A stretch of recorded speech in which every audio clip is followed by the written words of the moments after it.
In the White House, President Eisenhower signs the proclamation that makes Alaska's entry into the Union official, nearly 92 years after Lincoln's Secretary of State bought the territory from the Russian Tsar for $7 million. The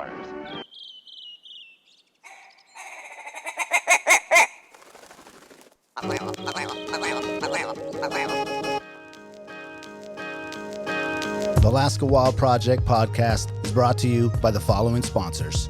The Bait Shack, located on Ship Creek upstream of the bridge. Can't miss the bright red shack.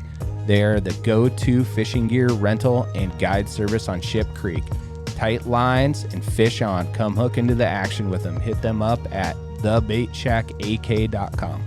Lawn Pro AK, your year-round professional property maintenance company, providing services such as weekly lawn maintenance, driveway sweeping, snow and ice management, and tons more. Get your free estimate today at lawnproak.com.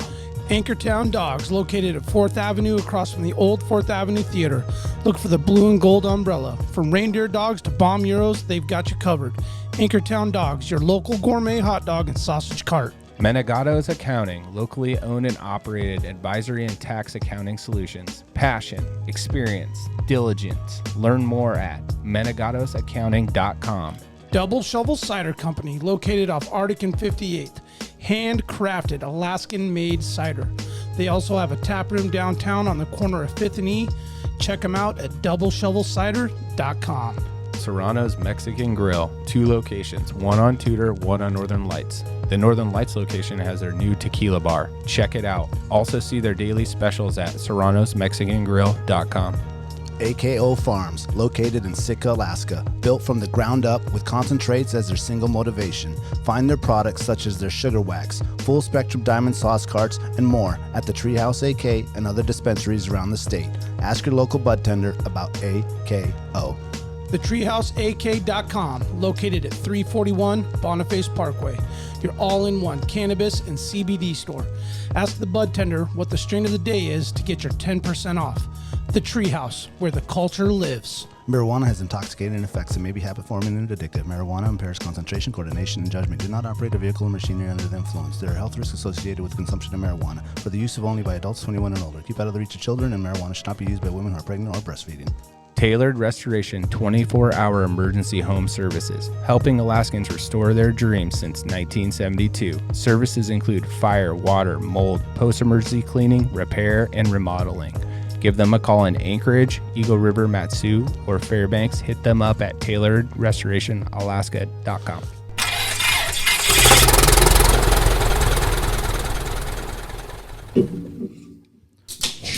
Oh, a little late there? Slow motion. Slow motion. What's up, boys? How's it going? Guess who's back? Back again. Oh, we got everybody back in here for episode 30 of the Alaska Wild Project podcast. We have our good buddy Eric Korman here with us. Eric, thanks for coming. Yeah, thanks for having me. Appreciate it. He even did his hair, man. If you guys aren't watching this on YouTube, you got to log in and subscribe on our YouTube because Eric did his hair, man. It's looking fly. Smash that like button. I like his hairdo. That's that bear grease. That's the blueberry. That's right. Oh, Yeah. nice. Ooh, the blueberry. Yeah. All grease. natural. Oh, yeah. All natural. For the beard, too. Dang. The beard, bear grease beard oil. Oh, yeah. Have you Get guys, on that. shout out to the Bear Grease podcast. Have you guys listened to that? Yeah, man, he's awesome. Yeah, Clay Newcomb. He's like voice is like, man, I just like drawn to it.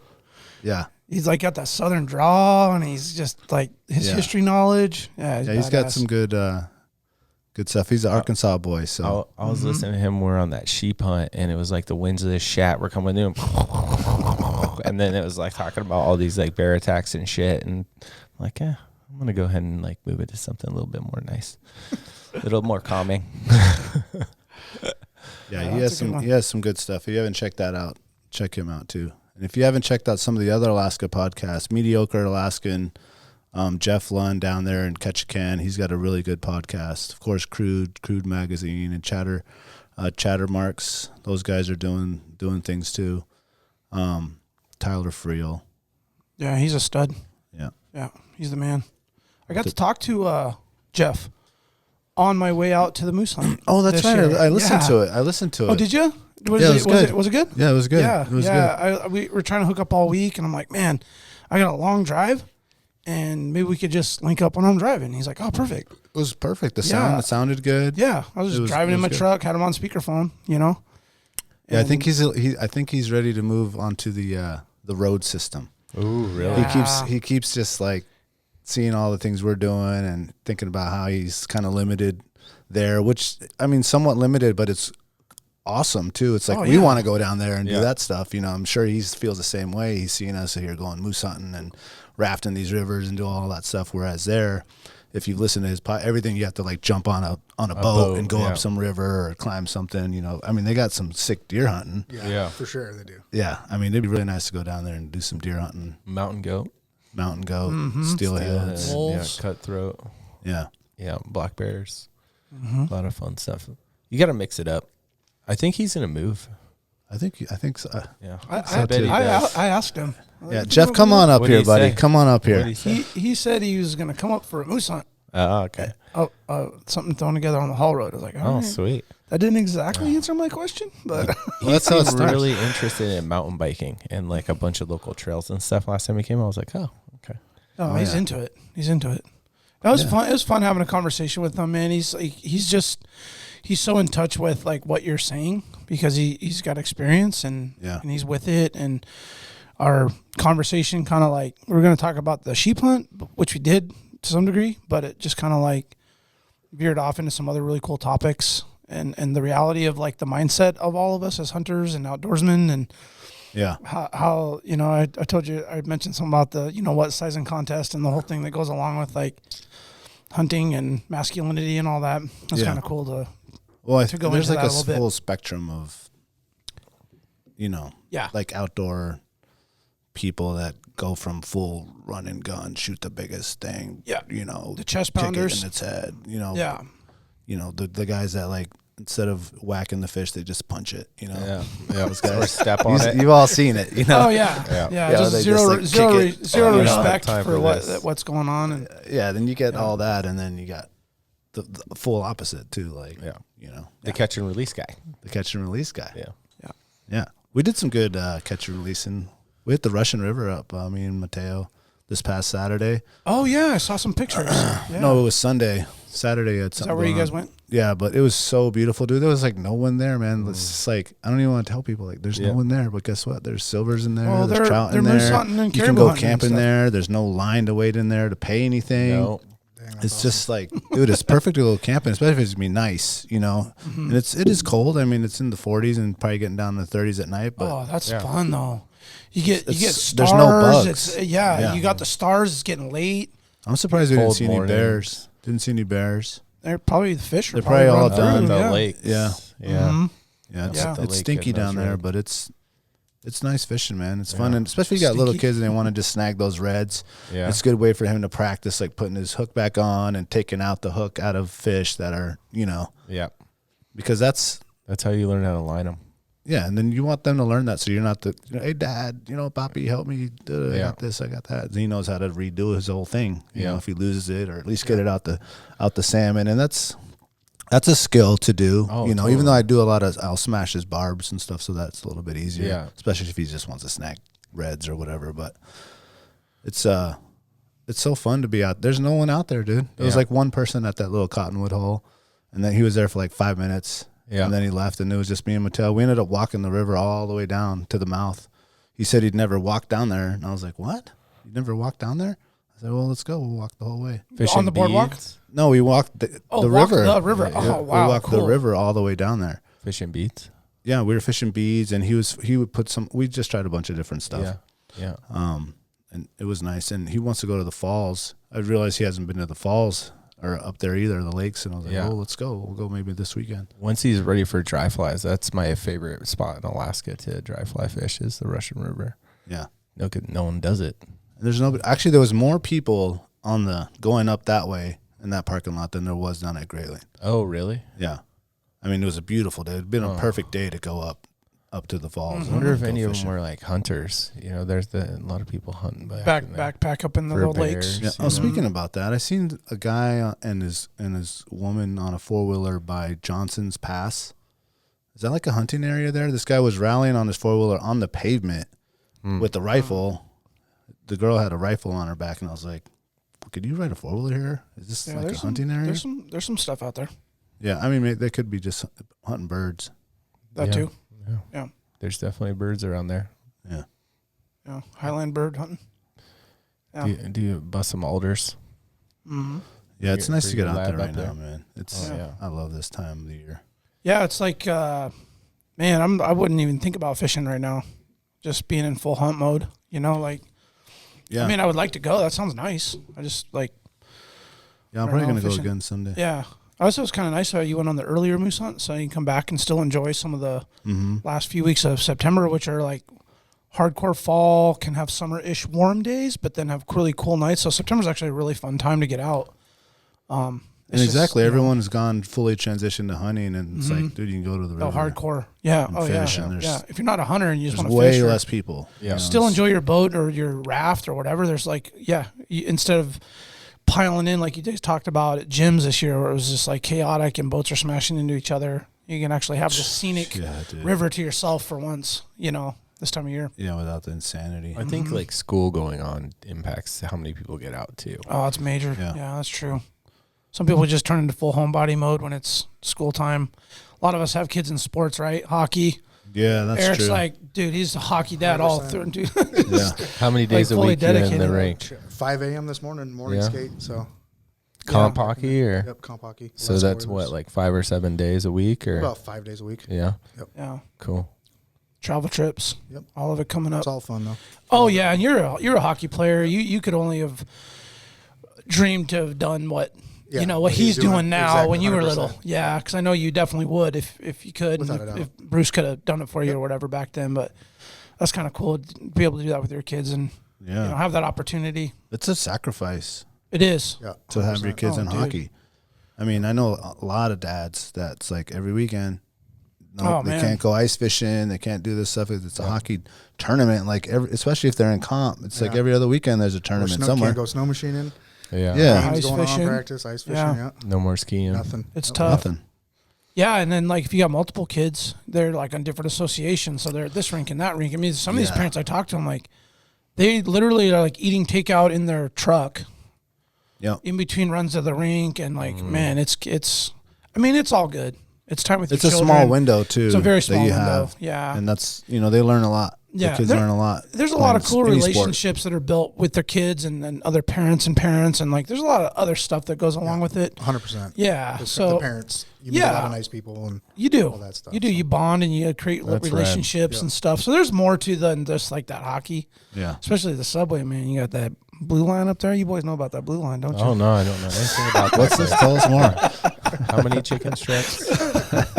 Some Shaggy sauce, some Shaggy wings. Man. It's not the O'Malley. It'll always be the O'Malley, but it's not called O'Malley anymore. I call it Subway. I mean, I don't even know what else to call it. Subway. Yeah, it's called something else now, isn't it? Yeah, it's like CBS, no, it's Royal Inc. Yeah, it is. Yeah, you're right. Some products or something. It's well, hey, shout out to Royal because they're keeping it going. I'm sure they're paying something to have their sign out there. Yeah, and the blue line's still there, and it's all still operating.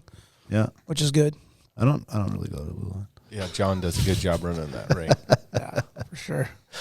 Well, dude, man, it's like super awesome to be back. Dude, I missed you guys. Like, it was kind of pretty lonely listening to a podcast that I wasn't on. I'm not gonna lie. I was a little like FOMO'd out. I was like, oh man. Yeah, the gang's back together. Yeah. But hey, the recording with Pops and oh man, what was the other gentleman's name? Earl, man, how do I forget that? Earl. Such an awesome old cadre name. No, all due respect, Earl. Yeah, Earl's a bad dude. Oh, they were so soft spoken, man. They're awesome, man. Whisper. And I met your dad this summer. I told you after the bear hunt and all that. And it was really cool to listen to you guys. Yeah, it was fun to have them. They were stoked. Yeah, when I was telling these guys when we came out with the first moose, Earl listened to 4 of the podcasts, so it was kind of cool. Driving back to Anchorage and back. Yeah, yeah. You guys had a good year in camp. Yeah, it was nice. It was. I mean, I heard the story, but I literally have not talked to you. Been able to talk to you about it until right this moment. So I guess we can add a little bit to the story. Sure. So we had talked about, how we have these other family friends that hunt the second half of the season. Oh, that's right. Yeah. So they were in there, and they're in there. Well, they just probably came out, right? Yeah, they just came out, and we had also talked on the podcast how there's like this hunter etiquette thing, and it's a small valley, and this group had come in a couple years ago and basically like camped right where we hunt. Oh, the young kids that your dad that I asked about in the previous one. Okay. And they're not that young, you know, they're like close to our age, you know, they're 30 to 40 kind of range. They came in and they went and camped right where, like 350 yards away from our camp, right in the bottom of the creek. What? Past where you guys and go down there? Yeah, down and then to the right. Like somewhere where, so you can see their camp from our tent. And I mean, it's a really small area to hunt. It's like we have like a 1 mile radius kind of hunting area, small bowl. And I mean, we've already talked to these guys like, hey, you know, this is right where we hunt. It's actually really dangerous for you guys to hunt right there because we're going to be walking through willows that are head high there. But they went and did it anyway. And it's just a bummer. Like you talk to people and you're like, and I had offered, I said, hey, you know, I work down at Double Shovel. You can come in. I grew up hunting a lot of different areas of Alaska. I will help you find an awesome moose hunting spot, even close to our spot. And, you know, they didn't take me up on the offer, and then they kind of just like come in and just gave you the big FU pretty much. Well, what's really crazy, because I've been on that trail and there's so many other spots you could go. So many. And there's not a lot of people just back want to there. go to the deepest spot. Exactly. Yeah. But there's already a crew there. That's the thing. Yeah. And it really makes it dangerous. And it's like, I don't know, like when you're out sheep hunting, I'd rather not get a sheep and not see someone than see someone else and get a sheep. Yeah. It's like part of that experience. And so now we're like luckily we're at Moose Camp. We didn't really have that problem, but you know, our hunting brethren that comes after us now is dealing with this group. Did you speak to them at all or anything? They just drove by well, he like walked out to talk to him and they zipped right by him. Yeah. Wow. Yeah. So, kind of a bummer. Were they successful? Yeah, don't do that, people. Listen, if there's another crew there, you need to be out of that valley or that mountain area that you're at and at least 2-3 miles away. I mean, is that too 2 much? or 3 miles it seems like a bare minimum would be a mile of like, there's a line a mile away where like that would be the closest you would come. So your camp should be like 2 miles away. So they're hunting out a mile. Yeah. That would be like the shortest. That's about where we are, isn't it, Eric? I'd say so. We have two parties that are like nestled up next to us. Because you can hear them calling still at that 2 to 3 mile mark. Yeah, yeah, sure. And truth be told, we honestly are the third group that came in to that area. Those guys were already established. Oh, you guys but are we there. didn't know. We didn't know because there's enough distance. So it wasn't for like several years we were going up there that we finally discovered like, oh shit, there's like 2 other groups around. Yeah. And then, you know, one group we haven't talked to, but we know their boundary. It's what, 2 I think we did on your phone. Put it a little app. closer the Topo app. Yeah, You can it was move about, that toward it was about 3 miles. 3 On your Topo if app. the way the crow flies. Yes. Okay, so that's pretty good distance. And the hunting never is like any closer than 2. Yeah. Like even if they shot something our direction, like enough topography and shit, like it would never even be a thing. But and then the other guys, they're probably a little further. I want to say 5. The way the crow flies, maybe still that 3 mark, but They're still pretty close though. yeah, that one morning, man, they sound like they're like coming up our trail, dude. Yeah. But there's a thing to that. Like I kind of got in my head, and Eric was really. There's one thing about hunting with Eric. He's an awesome partner. We're friends, and we've been friends forever. We're best friends since childhood, high school, and like he can pick up whenever I'm kind of getting a little bit like, you know, like I was like, man, we're up here, and I can hear these guys calling, and I hear those guys calling, and it's like, God damn it, you know, we came all the way up here. I want to be like listening to other fucking guys calling. Yeah. But it's like, Eric's like, dude, there's like plenty of moose. There's plenty of area. It's all going to be fine. You know, he always reminds me of that. And sure enough, it's always fine. Everybody gets their moose. No one really truly rubs shoulders. We might run into each other out there once in a while and way out on the trail or whatever. But like, it's still all good, right, Eric? Yep. I mean, it's just like, near impossible to get away from. Yeah. 100%. Yeah. Because even the guys that are not by us, they have airplane. So we're Right, here on right. Argo, and That's here true. they are landing on their airstrip 3 miles away. Yeah. So, yeah. Right. And truth be told, I'm pretty sure they were the first 100%. ones. Yeah. You know, like we found out the pilot is like his dad was the original, and then like he's an older guy, so I was like, well, shit, if there's this enough is- game to sustain the amount of hunters that are going in, and if the hunters are respectful to each other and space out, Yeah. yeah, you know, And you can do it safely. that's important. You know, that's a big deal. Well, and that's why I think it's great to run into those parties and kind of set the boundaries. Not like, well, it's our area, and that's your area. It's not that. It's just like, well, if you guys are clear around there and we're clear around here, we're never going to like accidentally shoot at each other. That's probably the most important thing. Yeah. Of So, all. for example, on this group, like the first time we met him, I thought my dad was really polite, but he went out and talked to him. Was like, they're like, oh yeah, we're gonna go hunt down that creek, and they're like, we're gonna go a couple miles, and he's like, well, you know, the lake isn't even 1 mile, so you're gonna be pretty close to us. So where are you going to think you're going? They kind of showed us, and it's like 350 yards or something. It's pretty close. And way too close. Yeah, dude. yeah. That's like, and so they're like going to hey. go there. And then the first thing that came out of my dad's mouth was like, hey, that's our morning walk. That's where we walk and call. We don't call from camp. We walk down to that spot and call. And I mean, where they set up their camp is like literally like 15 feet from where I call. And so that's not safe. No. And we did have that conversation like, hey, this is where we hunt. And they camp right on the spot we hunt. It's just one of the spots, you know, but one of the main spots. The spot I spent a lot of mornings on this trip. right. I mean, I can understand if it's your first time in an area and you reach the end of the trail and it's nighttime and these guys are there and you're like, Yep. listen, I'm just going to set my camp up. And then in the morning, we're going to I'll move. be out of here. Yeah. Yeah. You know what I'm saying? And I'm not going to shoot anything here. Yeah. 'Cause this is your area. Yeah, it's just common courtesy and like it's the brotherhood of hunting. Like it's the code.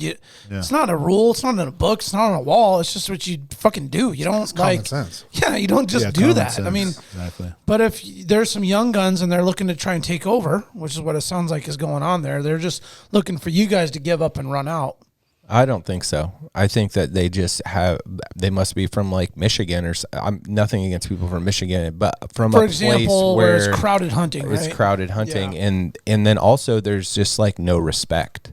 That part bugs me. It's like one thing if they come in, it's like to take you up on your offer. Well, okay, well, is there like an alternate area where we could go? We're out of your hair, but we can still have some good moose hunting. I bet you would have been more than happy to send them in the right direction. I offered. Yeah. Right? Somewhere safe where they might have a chance and they're not competing or integrated with your area or potentially in a safety hazard shooting area, which is really, hey man, 330 caliber rifles go a long way with a lot of power.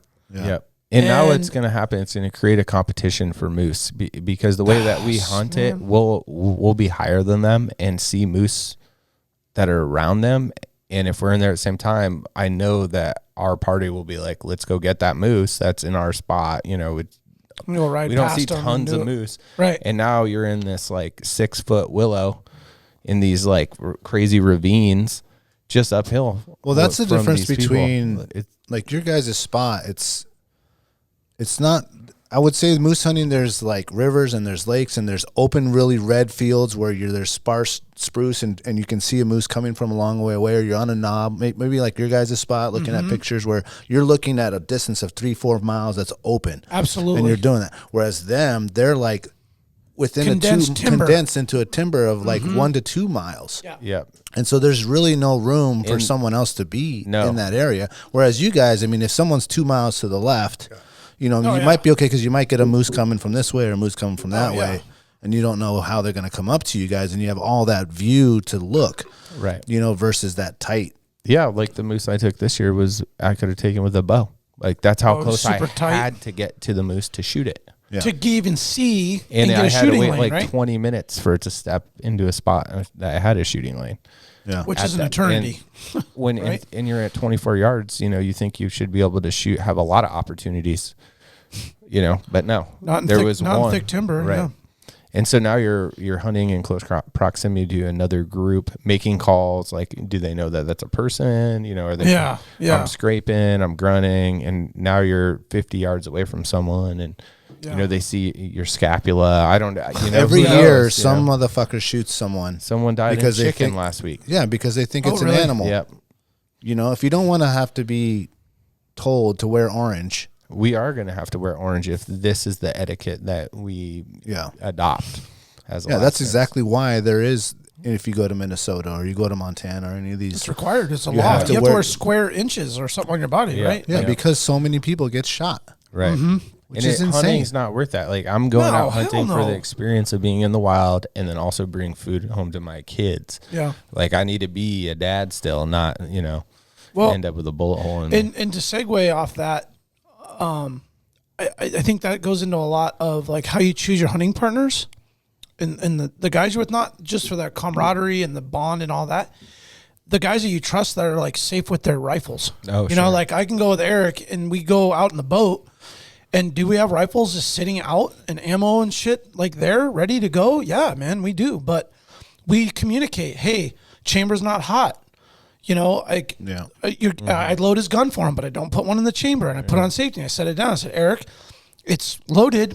It is not hot. And it's on safety. So he knows he can grab it when he's ready and load one in. And like, you know what I mean? Right. It's like you have that trust with somebody where you're like, hey, he can be working and handling his rifle anywhere around me and I don't have to watch him. Yeah. Right. Make sure he's not accidentally pointing at me or whatever. You just, I mean, that. Well, part of that is communication.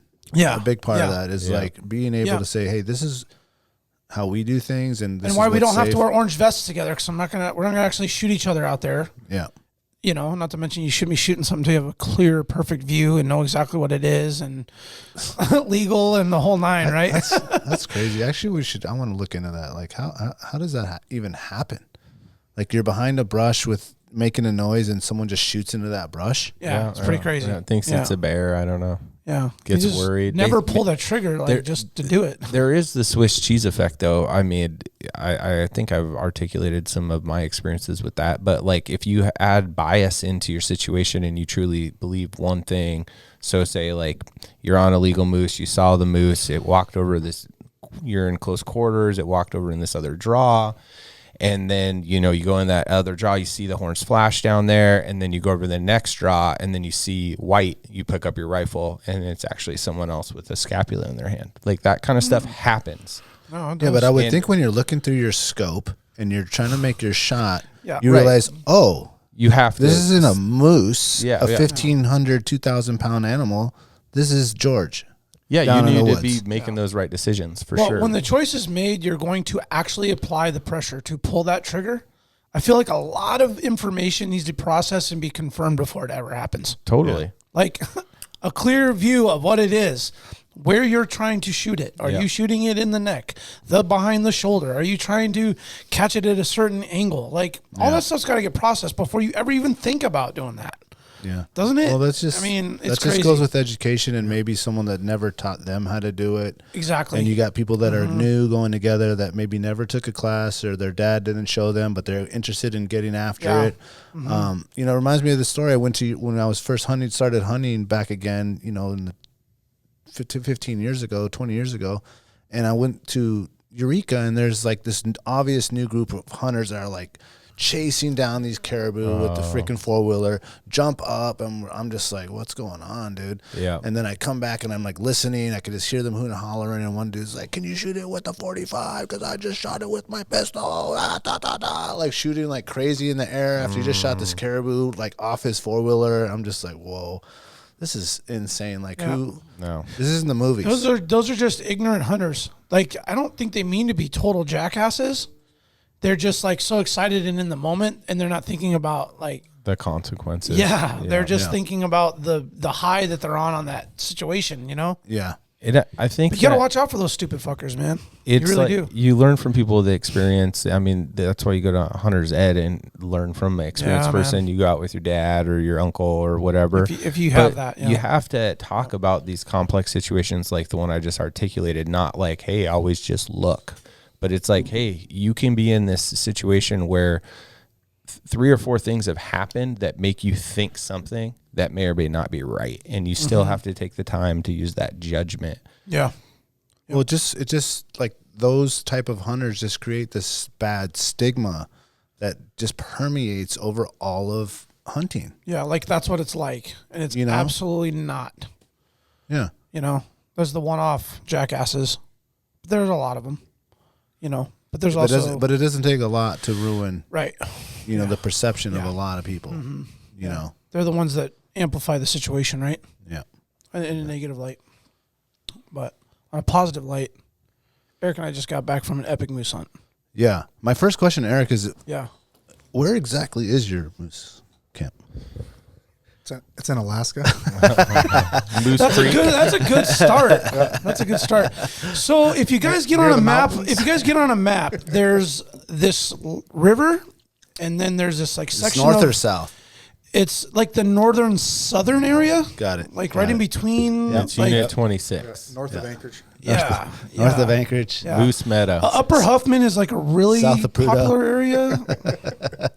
North of Anchorage, south of Prudhoe. We're so ridiculous. That's where I hunt. Alaskans are with your hunting spot and your fishing spot and everything, but it's actually the way it has to be. Like, we'll sit here and talk on end about your hunting area and all this, and like I have zero clue where it is. I mean, I could try to guess or whatever, but it's okay and it's cool because it's mysterious in itself. And anyway, like everybody's spot's kind of mysterious if you've never been there.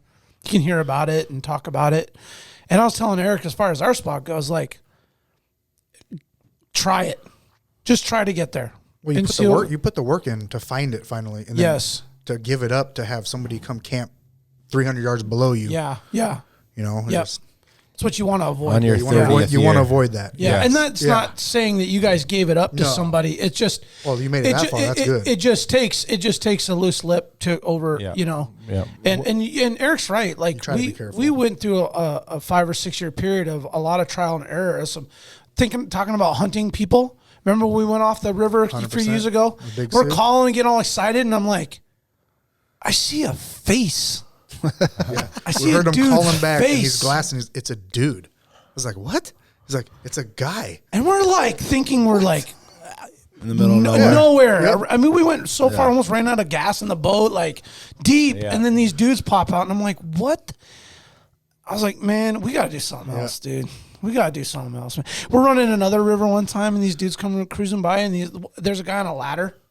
On the top of the ladder as the boat's going by, looking over the brush. I'm like, I don't want this, dude. Like, we need to just go find our own shit. And we put in perspective this year. We're 10 years in since their first year that we found our area.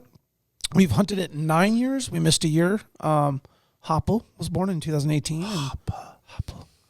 Harper Fifield, my lovely little about to be 3 here on Friday. Put a little bit of a delay on 2018's hunting opportunity. I'm the boat guy, so it was just kind of a short-term thing where, getting to some of the other guys didn't have enough time to kind of run the river and kind of get to know it. And just, we have our roles. We have our lanes that we have in our hunting party, and my role's that. But, man, it's pretty cool, Eric. We hit the decade mark this year, and it's pretty cool how fast that goes. And we actually met a gentleman out there this year that was 50 years. So he's been hunting 50 years. And it was like, I had so much pride when I heard that. I was like, we got the 10. Like, only 4 more decades to go. But that guy started when he was 20. Yeah, he's 72. He's 72. And so I was like, damn. That's the thing about moose hunting. You can do that into your late. He was the sweetest old season. Man. Like, you could tell they came in late. And so, his son and his son's buddy were the one doing all the work. And he's 72, but he was healthy looking, handsome old man. He gets across, and the whole time we see him, and he's just, he's pacing around with his hands behind his back, and he's talking to us and stuff. And then he sees my moose, and he's like, what is that, about 57 inches? We're like, it's actually 56 and a half. Like, that dude has seen and probably killed that many moose, that he saw that thing laying in the freaking dirt. And I was like, called it right out. I mean, that was just like, all right, man, this guy's, that's it. That's Something hands else. down. But getting back to it, man, 10 years in, it feels like we've accomplished a lot. And, we've gotten to the point where we're leaving gear, and we've got the timing down, and we've kind of broken a lot of shit. So we've kind of figured out what parts and tools and things we need to bring. And like a decade is a lot to establish what may be, hopefully for us, a lifelong hunting area, and one we can pass along to our children, right, Eric? We got Eric's son Mason in last year. You should start teaching Mason how to do the boat. Yeah, he's How old's Mason? He is 13. All right. Yeah. Oh man, he was such a certified little G last year.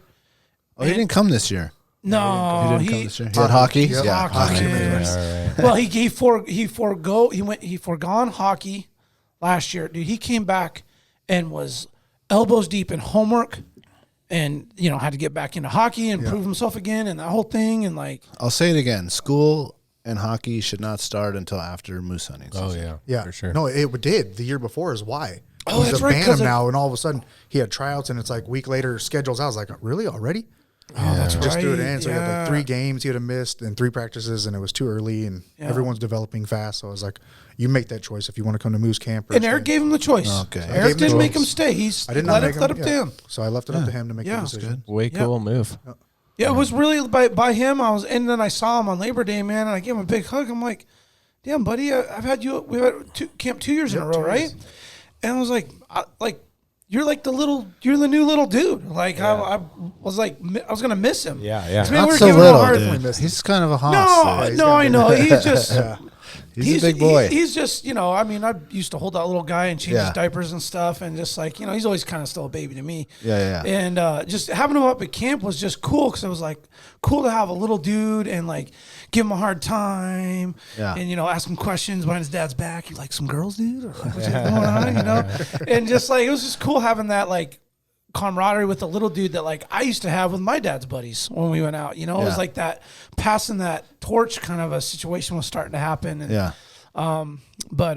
he's definitely he's probably gonna take over at some point when we get old, and we're like Papa Korman You out really there. need help lifting those quarters into the Argo. Dude. Man, I'm telling you.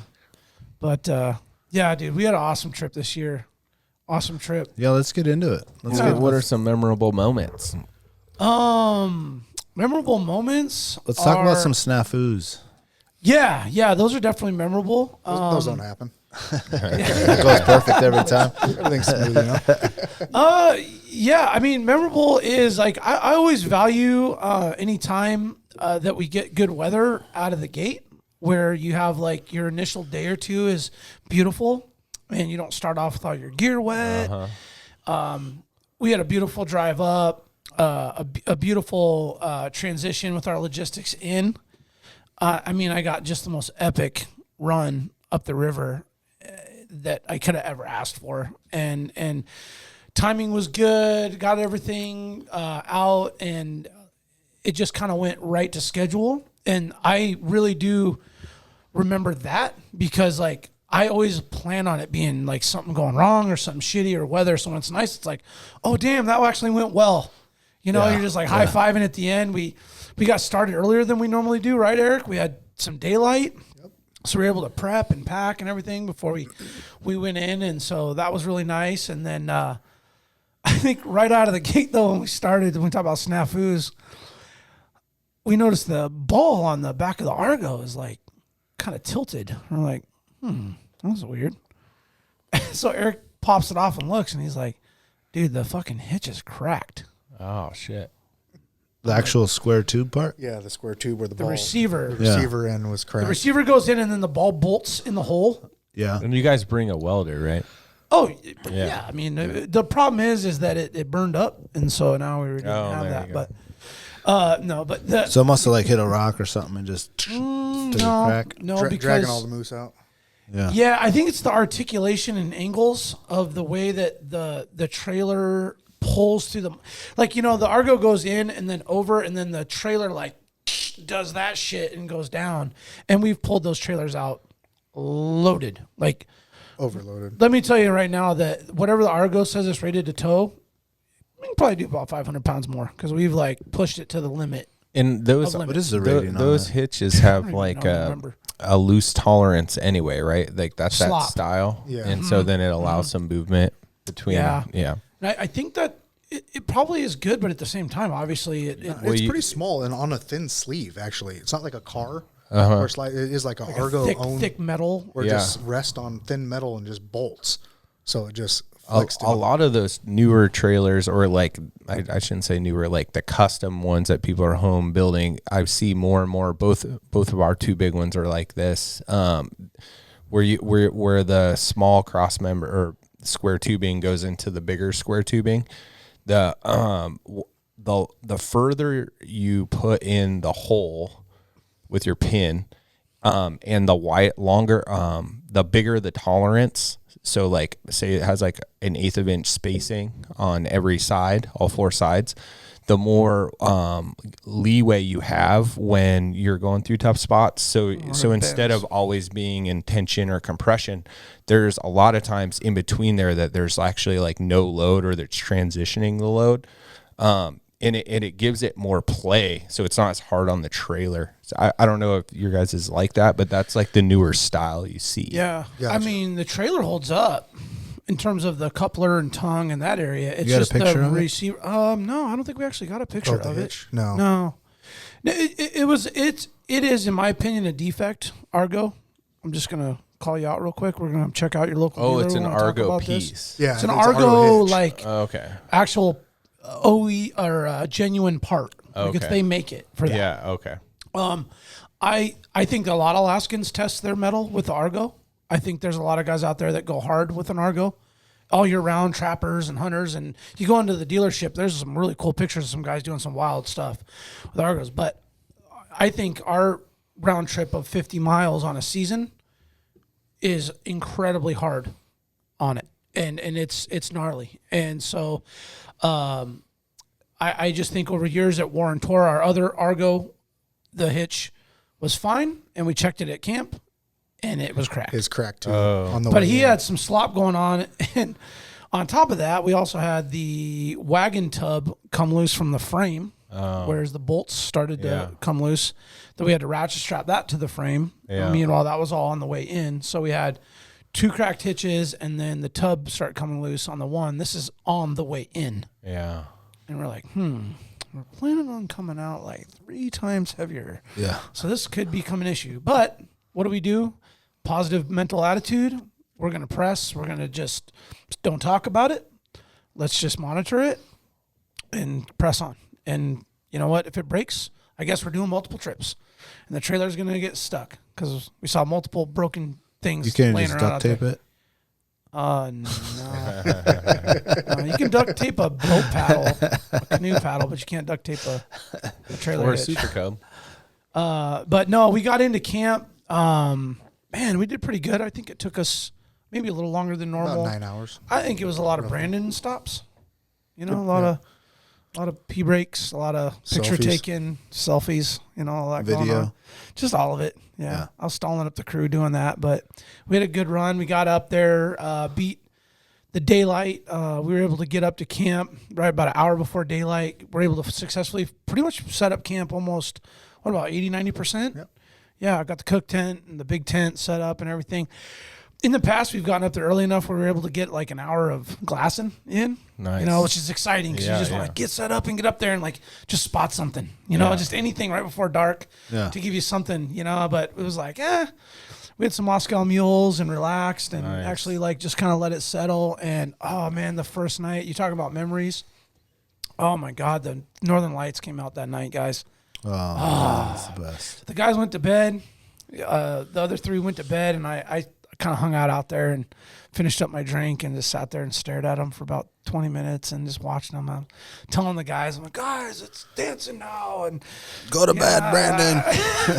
oh yeah, dude, these guys, man, they're always like waiting on me, man, all the time. But no, we had a beautiful first night, and Eric and I got up the next morning, first light, got the coffee going, did our business, and got up there on the knob and right there at first light and started calling and doing our thing. And it's funny, Eric calls it his happy place up there on that knob. 100%. Yeah, Nice. and I, when you say that, to me, the happy place ultimately is in the morning, right? Because the sun comes up every day, obviously in the same spot, but the way it crests these hills and it's like this fire in the sky Yeah. every morning. Oh man, and the light is Super like pretty. you just can't see With the anything. sunset too, though. Oh, I know when it flops over on the other. I know. I'm just talking about the 8 to 5 grind, dude. You just look forward to that every year to just get away from everything and just camp and relax. Yeah. See that sunset. See that sunset and See that sunrise. Great to elaborate on that, Eric, because it's a long shift. I mean, I did the average. We did 12 hours per day for 5 days straight up on that knob. Just exposed. Well, it's funny. It's not funny, but it's interesting that you say that because that's the same thing that your dad said.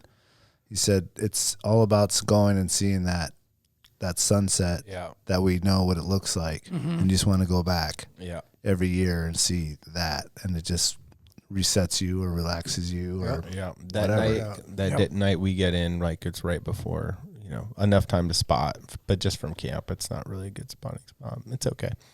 But when you drop down and you see camp, it's like this nostalgia. It's like, oh, I've been there 100 days, more than 100 days or whatever. And it just feels like home. Yeah. You're back. It's been a whole year, but you're back. It's beautiful. Got a little picture up there, guys. Yeah, there you go. Yeah, oh, that's the sunset right there that you guys see? Sunrise. Wow, sunrise. That's Look some at good that. territory. You can see some animals there. See, that's that's a glassing area right there. I got a cool picture of Eric, too. I'm trying to find it real quick, where he's just in that sunset. Wow. So people that aren't watching are looking at a beautiful picture that Brandon took of sunset and sunrise with just 8:15 p.m. a lot of open country. Yeah, very open. Sparse spruce trees. Doesn't look like the not a lot of high Here's brush. a good one of the sunrise, brush. guys. Oh, that's a cool picture. Yeah, that one there is like. Oh yeah. That's it right there. When Eric says his happy place, I'm thinking that's what already he's looking talking forward about. to next year. See, he's like on that dude. Him on that stool, bro. Every morning, dude. Same position, same thing. He just like does his full scan. That's a really. And this really, guy really good spots picture. the most moose every single time. The game eye of game eyes. Like I think I can spot. It's that laser surgery. Oh, you got They that call laser, you the laser glass. beams. Laser beams, dude. You went for you got the updated 10 by 10? That's right, dude.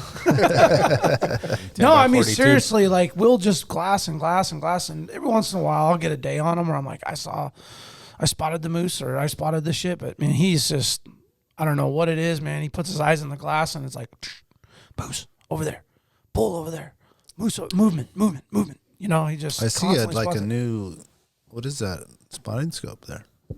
Oh, is that the Oh, Swaro? you guys vision? got a new hot boy in the camp. We Man, that's did the get real that deal. hot boy, dude. Yeah, little Swarovski Yeah, there. it's we I got don't know the how we hot did it boy. without it for so many years. That's Man. a Swaro. Yeah. Nice. Yeah, it's nice. There's just like no comparison when you look through those and other ones, man. Yeah. What? How many? What is it? It was 85. a 60, right? It's a 60, which I was like, man, I kind of wish that Phil would have went with a bigger one. And Well, I mean, the price difference between the 60 and the 80. well, no, I mean, it ended up being Yeah, it's like it ended another up thou. it ended up being like, I mean, we could legal a bull from 600-700 yards. Yeah. Count brow tines like right away if he was facing us right or giving us angles, and it was like, that's what we need, Dude, man. you did yours at like a mile. You saw 3 brows. Yeah, I did. What are you talking about? That's true. What was the one that we brought on? That's right, I It did. was a Swaro. Yeah, that was 60? an 80. That was the 80. Yeah. I mean, we were saying no to sheep at 2 miles away. Yeah. Oh yeah, It makes a that's difference, perfect. dude. Dang. Makes a Yeah. difference. That's there's phone the- scope that's through the about Swaro. 3 miles, right? 2 to Yeah, 2.5, 3 miles. 2.5, 3 miles. Yeah. Wow. So we're looking at 2 big bulls. Is there. that the one that Like we squaring hear about off. later? Yeah, I don't know for sure. There okay. there was a total of 3 bulls that morning that were like pretty substantial on size, and one of them got shot. We actually watched Yeah, one we got get to watch shot. it. Oh, really? Yeah. I was a little pissy about that. Eric was quick to kind of like give me some perspective on that situation. Oh, one of the other groups. What was Yeah. that When we got 'em? perspective? Just like, those guys are living their high right now. Yeah. They're feeding their family. Yeah, thank you, Eric. It's like That's there's right. enough moose to go around. Yeah. I mean, look at what we're looking at. These 2. So they shot a different one. We're Oh, watching this one, these 2. yeah. And they pulled. I was like looking at the guy. I was like, oh man, I see him. Then all of a sudden I see a moose come out. Boom. We're like, oh shit. Oh, Just he was a watching. monster Yeah. too. You didn't So even know it that was one like, existed. yeah. Yeah. Exactly. And they were hooting and hollering and woo, good shot. Oh, you could yeah. hear him? Yeah, and it was you kind of like yelling. that kind of pissed me off. I was like, "Fuck, man." Oh, you're quiet after you shoot yours? We were hooting and hollering, but well, I'll tell you about that here in a little bit. I wasn't loud about anything after I shot mine. Trust me. But I'll tell you normally. about that. I haven't even told you guys any of that, have you? It fell into a creek. No. That's why we have it here. That's why there's a why no podcast? cheer. No, it was just like, man, what the hell? And they're just like, well, fuck, they're 3 miles away, dude. Like, what do you expect? And then like, I'd remember, like, they were here first, man. Like, they were here first. Yeah. Like, chill out there, bud. Like, you're the new one out here. Yeah. And they have their area. They're never going to come to us, you know, and we're never going to go to them. Yeah. I mean, we could, but we've talked about, like, going to that area, and it's like, oh, my God, dude, you can imagine. Just no need to. Yeah, it's like, we'll just stay right here, and everybody will have their spot. But that was a cool. That's just like an example of that Swaro vision though, and phone scope. Shout out to phone scope. That is pretty badass technology. So how far away is this? 3 miles, probably. 3 miles, 2.5 to 3 and miles. then I'll give. I'm gonna throw up a 400-yard video. Here, let me take a look. That's pretty good right there. Yeah, dude. that's great. Yeah, That thing's a beast. this one I think is. No, this one's pretty cool. I like this one. Is this the one with the? No, it's caribou. Oh, you had some caribou running through there. Yeah. That was after he cracked his beer open. Oh, that's it. You cracked the caribou call and they came running. Oh, nice. It's working, guys. Head on down to Double Shovel. I'm telling you. Get you some of that cider and call in some caribou. Yeah, I've been baiting the moose in with the local greens. Ooh, little bread trail of greens. Just leave it on the salad out there. You guys probably actually have a caribou problem down there at Double Shovel, right? All those cracked calls. That's why you guys got the area fenced off. That's right. There's a herd. Exactly. There's a big old There's trail. a herd over there off of Arctic and 58th. The game trail's real Just big. constantly keep coming back. I'll find it here, guys. Give me a second. Oh, this is. Lately, we've been getting soured on it. Oh, there it is, right here. So this is 400 yards. Was that night one? That was night one, man. Missed opportunity right here, boys. That one's big enough. So check out Was his it right three? brow It's tines. 3 brow right on the right. Oh, it's a there. 3 Yeah. brow Yeah. tine area. Yep, right there on the right. Oh yeah. Yep. Oh, Yeah. you heard you there. That was a shortened version of about a 3.5 minute video. I edited it, Eric. Oh, gotcha. That's 3.5 minutes, that bowl. Now, is that left palm really a brow tine? No, That left is no, it's 2. The left is 2. Our Okay. left or his left? His left. That's 2. There's Our 3. right. His right. Is When there he 3? turns his head, you can see the third one pretty So good. I thought it was 3 on the left, but it wasn't. Okay, see him now, Oh, Jack? yeah, So now Yeah, you can there see they the are. 3. Yeah. Yeah.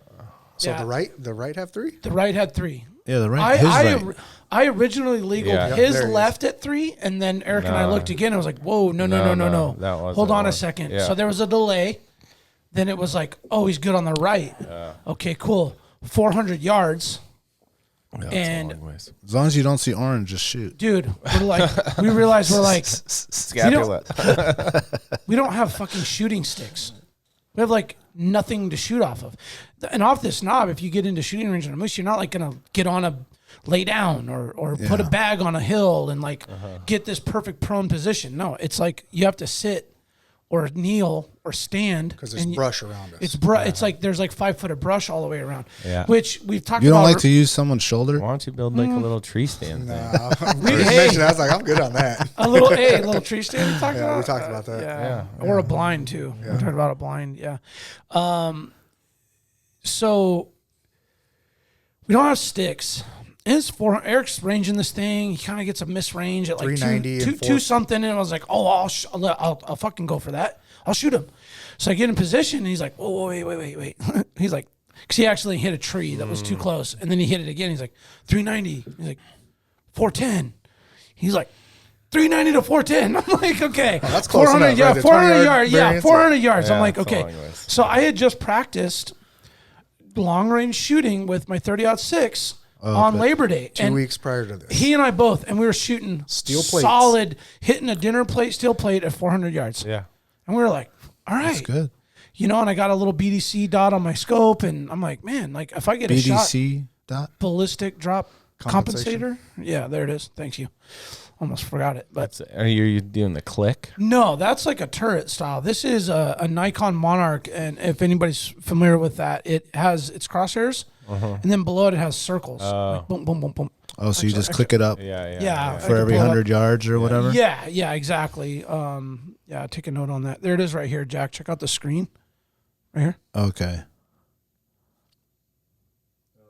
Okay, so it's like a poor man's turret is what I call it. Yeah. Yeah, it's pretty cool. And it worked, Eric, right? Remember we were hitting that plate and I'm like, oh shit. Like I raised it up and Eric's, he's ranging it. And I'm like, man, I think if I had a moose at 400 yards, I could do it. The moose is pretty big in your scope. at 400 yards. Oh, It's not that huge. bad. Oh, it's not like it's not a chip shot. Hell no. No. But it's like a doable shot, especially if you have the right angle and the right wind. And it was all Depends of that, how dude. like thick their ankle is too. You know what I'm saying? If you're aiming for the ankle. Hit the knee shot. Yeah. So I was like, well, all right, and then we legaled him, and he's like sitting there, and I have to say, like, this is my opinion, Eric, and I think we talked about this. I thought he was coming in, and then we let out a cow call, which, by the way, my cousin Phil Dickinson, he has got a mean cow call. It's pretty fucking nice. It's quiet, but it's really like realistic. Is it better than this one? Pretty close. Whoa. That's not long distance.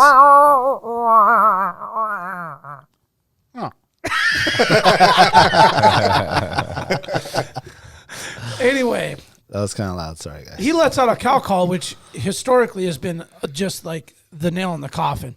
He lets out that like little whiny cow call at the end, and the bull just like comes right in. And we've had that happen, like half a dozen times. Yeah. And this thing just like banks and turns right. Like he wasn't, I think he was on his way in, and then we hit that, and then he was like, whoa, like, I wasn't like, not sure if I was ready to hear that, or like something just kind of like stopped him from coming further toward us. Yeah. And then he banked right, and he went down this ravine, and he popped out, which, I mean, you guys saw that video. It was like pretty good broadside. I mean, about a broadside of a barn door as you could ever ask for on a moose shot. And Eric's encouraging me because, we just went shooting, and he's like, you got this, man. I'm like, hell yeah, I got this. And I'm like, we don't have shooting sticks. So it's like, kind of got this. Hard to got this without those. Dude, just the standing like this. Well, Like this shot, dude, there's no way, dude. I didn't. We had trekking poles. Can't do that. We had trekking poles. So I grabbed a trekking pole. Okay. And this is all kind of now like turning into a rush because I'm like, I'm like on the camera, and I'm like bouncing back and forth, and I'm like trying to do everything. Yeah. And then like I get set up, and I'm like, I'm on him. But the single trekking pole is just like, I'm like, finger just not on the trigger but close, and I'm like, Yeah, you made the right decision. I'm like, I just stopped and looked at Eric and his eyes like, I can't get steady. Like, I just can't see myself. I can't live with injuring it or nicking it. Like, I could live with missing it, but I don't want to hit it and then it run away. Yeah. Because when it decided to turn and move, after I kind of blew out the opportunity a little bit there because I just couldn't get steady, he pushed out fast. They should make the little thing that you just put on the trekking pole real quick that has the V. Yeah. So it's something light you can have and just be like, just pops in there, and then you have that My brother made one on on top like that. Did you try to put the rifle barrel into the sling on it? It was like, it was into the kind of handhold? Yeah. It's kind of a lot going on and like trying to get set up. So then Eric slid over a lawn chair over, like a fat butt lawn chair with the back, and it had like the backing. Yeah. And I got set up on that, and I was like, all right. And then it was like, it turned. Yeah. I was like, the other thing you can do is the double pole. The double hiking pole. Yeah. That one works that pretty came good. effective 2 days later. Oh, okay. Where you're actually using the two the tips. sleeves. Or a pro tip, yeah, when you when use the sleeves and they go like when that. you forget your shooting sticks, you go, now I don't have anything to shoot on. So now I'm going to take said trekking poles and practice that. So now if we have another moose come in that came in, and let me rewind a little bit. We went through our day. We saw a few moose. It was a great first day. Eric's dad comes up. He always comes up late. Bruce Korman comes up the hill, and he's like, yeah, I'm going to get back Bruce down. hit it. Willie and them. So he comes up, and he's like, all right, I'm gonna go down to camp.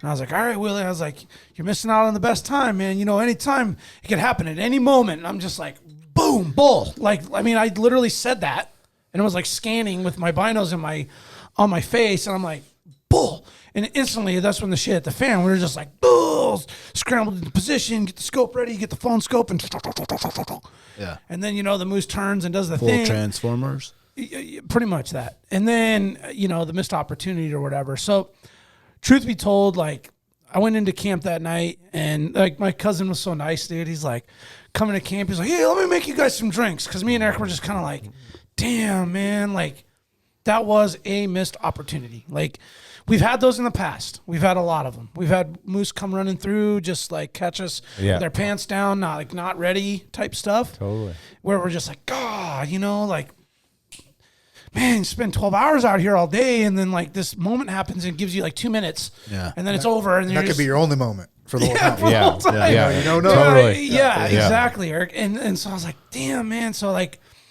you know, I pulled some Discover shit in my mind. I was trying to anyway at the time. Some what? Discover? Discover leadership. Whoa. You're taking it back to conference in Atlanta? It's a cult. It's a cult that I joined one time, and it's really cool. I know about cults. Yeah. So anyway, I was just like, what happened. You know, like I can't, but I couldn't let it totally go. I kept kind of like brushing on it the next day. And finally Eric's like, hey, it's done. Like, just, you'll get another shot. And I'm like, well, Eric, that was my shot so that you can have your shot. So now, now you're waiting on me again. And and he's the humblest, awesome hunting partner that doesn't ever push or pressure or like any of that. He's like, you're up, you're ready to shoot. This is you, you know? And so I just felt a certain way, like, God damn it. And so day 2 was amazing. I think we saw like 5 bulls that day. Yeah, it was something like that. Oh man, dude, we saw 10 moose total with. That was where I saw you guys. I showed you the video. Yeah, we saw 4 bulls that looked like they were probably over 50, and then we saw some sparring. We saw cows and calves. We don't see calves that often, so it was like, man, it was a hell of a year for habitat movement and activity and just witnessing behavior. Yeah. Oh man, that day was awesome, man. Those were fun days. Yeah, and it was. I see something else. Yeah. Yeah. You see the movement. Yeah. It was beautiful, and so we were really excited going into the next day, where I think it was kind of a slow start on the 3rd day, but it was like crazy. Was that due to the drinks that Cousin Phil was? Oh, actually, no. For the record, Eric and I were up every morning at 5:30, and we were out there every morning getting it. Yeah, we didn't hesitate. Do you bring only the had 5 coffee up days? there? Oh yeah, we brought it up there. Yeah, had a cup down at camp, brought it with us too. Yeah. Oh, coffee and stuff. Yeah. Oh yeah, dude. Well, some people are hardcore and they just like go without the coffee for a little bit and then come back and get the coffee. No. We just stay the whole time. Let's not you're get making it up there? No. We just Who does have a that? cup at camp and then hike up with a cup. Yeah.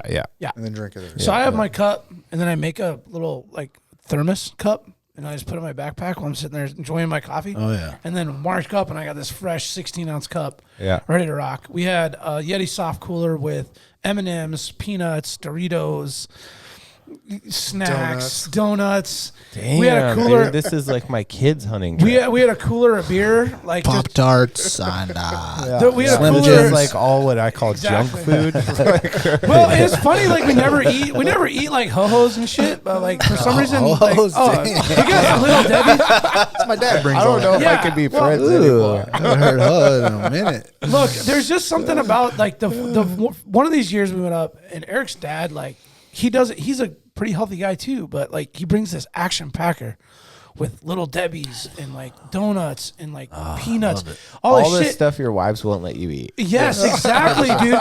And it's just this tote that's just like sitting there, and like the first day it kind of gets opened and closed, and then after the second day it's just like open and the lid's just tilted to the side. Yeah. I mean, it's just much. It's got everything. Eric, that thing must weigh like 40 fucking pounds. Oh, easy. More than that, maybe. It was more than that. Oh, it was heavy. It reminds me of like the admin candy dish, but like done moose camp style. Yeah. Exactly, but like with extra he's stuff. got the box from Costco of chocolates with the Reese's, the full-size Kit Kats. It is a bite-sized candy bar. What was it this year? It was the little mini cherry pies. Oh, yeah. Oh, man. Well, Nina on the fly said we should come up with a snack, like a snack menu. You know what I'm saying? This little snack thing that you bring. Kind of like a cookbook, like a snack book. Yeah. Let's just say at Moose Camp, we ain't losing no weight, man. No. Yeah. Pants got tighter. I feel like you guys probably feel bad all day. Is what it sounds like. I mean, doesn't that make you feel crappy? Well, you know, if you're not moving, you're sitting. We don't eat breakfast, so it's basically we only eat lunch and dinner. Yeah. Yeah. And then snacked in between. Yeah, it's really just coffee, and then like around like 10:30, 11, we'll like crack into that little Yeti of snacks, and then we'll go down and have brunch, and then we'll have like another little like treat, and then we go up and hunt all night, and then come back down at dark, have a sensible dinner, and then have like a little snack after. Yeah, and there's 4 of us. I mean, and we bring a lot of shit back. It's not packaroons and salt tablets? Well, yeah. I mean, one little chocolate block. no, it's a full-size Kit Kat. And little Debbie Ho-Hos, man. Yeah. So no, we got our knob is actually very nice. We're even talking about like silly enough shit like bringing a tote and like putting camp chairs in there. I was going to ask you guys about that. So you have a hard time with the shooting platform and you might build a tree stand, whatever, type thing. What about just bringing like one of those Argos up there and leaving it there? And you can like shoot over the hood or whatever. That would work too. That'd be nice. Yeah. Well, most of the time, so we all have like camp chairs up there, like tripod chairs, and we're going to probably graduate to full-blown like real camp chairs next year. I am. I'm not fucking sitting on those stupid tripod stairs. Well, you got to bring like the nice, like solid Coleman ones. Oh, you guys are tripoding out there or whatever? Yeah, I mean, it's just like the little fold up things. Well, I mean, any chair is better than no chair, right? I mean, on any hunt. Just bring one of these out there. You gotta bring good camp chairs. Well, we do fine. They're not bad. I mean, look, they're better than sitting on a stump or a cut piece of wood or whatever. No, our knob is great. We spend a lot of time there. We have a cooler of beer. We have a cooler bag of snacks. Most of the time, we have 2 or 3 sets of shooting sticks up there. So that's never ever an issue. Yeah, we got a nice setup, and so we went up there. That was it our 3rd or 4th night? Because I shot the moose on a Thursday, so that had to be our 4th night. Yeah. 4th day. It was during the day. 4th day. Yeah. That day we saw a lot of really good activity. About a mile and a half or so away, we saw 3 bulls push up onto this hill, and we watched a double fork and like a 30-something like tangle up and spar. It was pretty cool. It was pretty evident. Like the bigger bull was kind of teaching the younger bull, because we were like, man, what is that little bull doing? Like sparring with those little tiny fork horns. But I was like, man, kudos to you, little dude. Like, he's getting after it. And so he's sparring, and then we see another big bull come out and walk up over the hill, and we're calling, and like, kind of just like when you do that, you kind of almost like expect one to just turn around and just start coming in. It didn't. Like, they wouldn't look at you. They like stop and kind of like look over, but at that distance, and especially, I think they're already like have their established plan for their day or whatever it is over there, that they just don't like race over. We've had a few come up behind us that are like, what, Eric, 300-400 yards away that come in when close. they come out. But when they're like that mile or so away, I think they're like, yeah, I'll come over there when I feel like it. Yeah. Might be later today, might be tomorrow, might be the next day.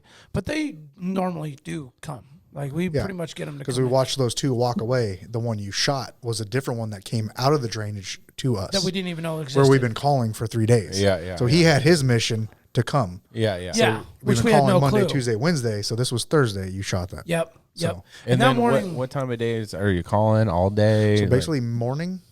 Yeah. And So we're up there at 6:50. First call's around 7:15-ish when the sun's about to come up. And that one's pretty critical to us. We feel like that first call is one of the more important ones, because if there is something around, like that's the first noise it heard. Outside of the natural other moose stuff that may have been going on prior to that. So is that one softer and quieter? Or? That one, man, we mixed it up, right? Like, no. Eric, let's get a good moose call out of you. Let's hear what it sounded like. No, go ahead. I'm good, dude. No, you don't got it? I told him earlier, your call's pretty good, man. Yeah, You usually do quiet, because if something is close, you don't want to just go honk. Yeah, it's around. it's a short, quieter one. Short, quiet one. I never heard Jack's moose calling you either, so it's okay. Okay. You've heard my moose call. I do with Paxton all the time. I've never heard it. Oh, okay. So my process is a cow call, and then I walk about 300 yards away, and then I'll scrape. Or I'll do the cow call and then come back to our area and scrape. So it sounds like 2 moose. Yeah. Multiple moose. So a little more enticing to maybe come over and check out the gathering. Yeah. Whatever it is. Sure. So that morning I started with a good scrape with the bull magnet on an old dead spruce tree, which I hadn't done the whole time. I was like, man, I'm going to scrape a bull magnets. It's kind of weird sounding. It's like not a totally natural, but it just has this like it travels like a hallway like sound. I don't know how to explain it. It's like anyway, a megaphone. Yeah, so I like scrape with that Or a baritone. and then I come in and I scrape with the boat paddle. And man, that morning was cool, Eric. We had a bull glucking from one side and crashing, and a bull glucking and crashing from the other side. I was Nice. like, oh, bro, we're gonna double tap today. Yeah. We're gonna both come in. So it was like, the one was a little more vocal on the hillside, and then the other the guide side, the wall tent guy side was a little less. But that's where we saw the other three bulls, and then I think it was around 10:30, 11 o'clock. We heard some like pretty violent crashing coming in like closer from the other side. What's crashing? I would say like it sounded like violent horns on actual tree, Okay. not brush, because you can hear them crashing So it brush. was like scraping. like louder, yeah. Like clack, clack, clack, clack, clack, clack. Yeah. Like you could hear him, like he was hitting something with a little bit more thickness. Yeah.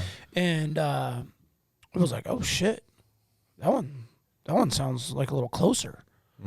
And what does he do, Eric? He freaking crests up over the hill, just chest out, just like, we're like, oh fuck, hell yeah, that's a nice one, right away. And he just starts working his way, but every 50 yards. How far away was he at this point? A mile at least. Yeah, Oh, okay. mile, we figured. Yeah. Based on where the points, because we've hiked over to that hill before, and so we kind of like had a decent gauge where he was at. And this is at 10 a.m.? No, this was close to 11. Oh, man. yeah, 10:45. So This this was guy is like 10:45. hitting some rut. So Like, basically, yes, we spot him and he's on his way. We're like, he's coming. So he's coming to our calls from prior. Yeah, Like in the we morning. saw the other bulls walking away from us. Then all of a sudden, this one comes out glucking, and he's Yeah. on a mission. He's Yeah. coming our direction. Yep. Like Like, perfectly. Yeah. he didn't really He had a waver purpose, much yeah. from his, like he zigzagged, but he was coming right at us. Yeah. And we knew right away. I was like, oh, he's coming to us, He's dude. coming. Like he's Yeah, coming to those yeah. calls for sure. Yeah. He bypassed the other moose. He's coming in. So did you keep calling or? No, No, not we- at first. Yeah. Yeah, not at first. Not to interrupt you, Eric. I just because actually you had a huge part in the calling process. With this one. With this one. What was that? What- Was what? Okay, so Basically, we just let him come because we knew he already had his mindset. So we're like, do we call or are we going to scare him? Yeah. Because he was already on his mind, coming, yeah. well, grunting and we had some Yeah. killer communication where Yeah. it was just he and I, and Eric and I feel like our like connection with our communication during moose hunts is getting better and better and Yeah, stronger. And like this time it was like we were like no calls, like he's coming. I Yeah. feel like anything Unless more he than deviates or something. right. Yeah. He's just like working his way. Like let's just be patient. That was like our name of our game this year. Is like, dude, we just need to be patient. Like they're gonna come. And you just sit here and call and work them in. And it's worked for us in the past. Yep. And it's easy to get a little impatient, want to go squirrely and hike over here and go check some stuff. Yeah, Brandon I likes think to squirrel morning- out. I do, admittedly. And I think that day I talked about maybe you said going you were going to go hike up. behind us Yep. because I was thinking maybe that other moose. Now, for the record, my cousin Phil has a knack for like being like, oh, we heard a moose over there. He's like, all right, I'll go up there at 2:30 in the afternoon and shoot that fucker. And he does it every time. And it's like, he just like, he's like, oh, over there? Okay. He just walks over there and like, it's happened like 3 times. Yep. And it's like, man, I thought, that's going to be the move this time.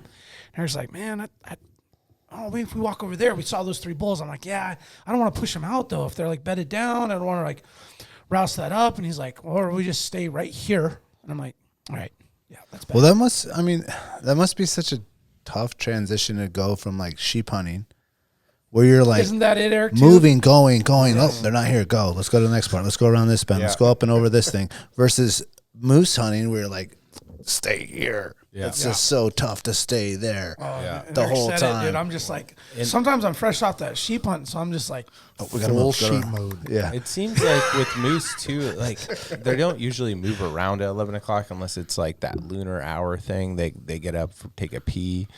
So it's kind of like you're usually like watch them move in the morning, and then if you lose them, you don't want to go into the shit until you can relocate them. I agree. Yeah, so that's what we've always done. I Yeah. think that's a Yeah. good strategy. But there's also that other point, like if you do see them bed down, you know where they're bedded down, and you're in thick shit, you might might be a targeted Go opportunity. press over there. And That's basically what his cousin's doing. We heard where he bedded, and he's going up there at 1:30 and waking him up. Yeah. And he's shooting it. Yeah. That's what's happening. And his theory is that he gets into their sensory range, and then now they want to check him out because he goes out there and like calls. He goes out there and like just see if something pops up. And he's been lucky enough like 3 times to be like, oh, moose right there. Yeah. Bam. So now for the record, our hunt, the moose activity was pretty hot and heavy between like 11 o'clock and 1 o'clock in the afternoon. What was the lunar hour? I don't know that, and that's a really great question because we talked to some Can you other explain guys. what that means Yeah, for the please listeners, do. Jack? Yeah, elaborate on that. Yeah, I mean, we could look up the actual science, but there's something to do with like a change in gravity from the moon, and you can look it up on your Garmin, not on the inReach. I've seen that. It's I've not seen on that, the though. inReach. It's Yeah. on the other Garmins, and there's like hunting, fishing times, and it'll be like this is the best time, and this other times are pretty good, and usually one of those times lands somewhere between like 11 and 3. I mean, it changes every day, just like the tides do. But Is it basically that lull between the tides? I don't know. It's a change in gravity. Oh, okay. So it could be, that it would make sense that it would be associated with the same phenomena of gravity. Yeah. And like the gravitational pull of the moon on the earth. But at that time, animals can sense something and they're more active. Yeah, those old boy hunters that we were talking to, Eric mentioned, they're like, we haven't seen the damn moon. Man, when that moon comes out. That's when you know. And then I got home last night, man. I packed everything up, finally got everything, like shut the lights off. I looked right out the window and I saw the moon. I was like, oh, man. Yeah. It's on. Yeah. It's on. Yeah. So I don't know what the lunar, I kind of looked it up. It says the lunar hour is made up of 60 lunar minutes. The lunar cycle is made up of 20 that's lunar different. hours. Yeah, okay. So Yeah. what our particular weather, the daylight time, the activity, the social, I don't say networking, the social work that that particular herd in that area was doing seemed to be pretty active between the hour of 11 and 1. So we saw a lot of stuff going on. Yeah. And this bull came right in at a time where you'd think they were laying down. Yeah. Speaking of laying down, this dude comes in, and Eric's ranging him. We're communicating, and it's getting exciting. I get the 2 trekking poles crossed on my knee. How get far the gun away is rested. he now? He is now. It was like 270. No. This is before he walked down the ravine and up to that that was a 270 long mark. ways then. He was like 500-600 yards away. So he comes down a ravine, takes about 15 minutes, and then curves over to the right and pops up in some willows. He's now 270 yards, quartered at me, and I'm like, I could take him, but we're like, man, he's like coming right to these calls. Like, why? Mm-hmm. Let's just like see how close he can get. Yeah. So like, all right, cool. And what does he do? He freaking lays down, dude. Oh, yeah. 270 yards away, he lays down, and all you see is paddles sticking up out of the brush. Oh, wow. I'm like, fuck. Like, man, now I don't know what's going to happen. I mean, obviously, he's got to get up at some point. But, like, how long? Yeah. Like, is he going to get up and bolt or turn? Or, like, am I going to lose my opportunity? I ain't losing my opportunity again, let me tell you that. After what happened on the first night, I was like, nah. And he's brow tines, like, he's good size.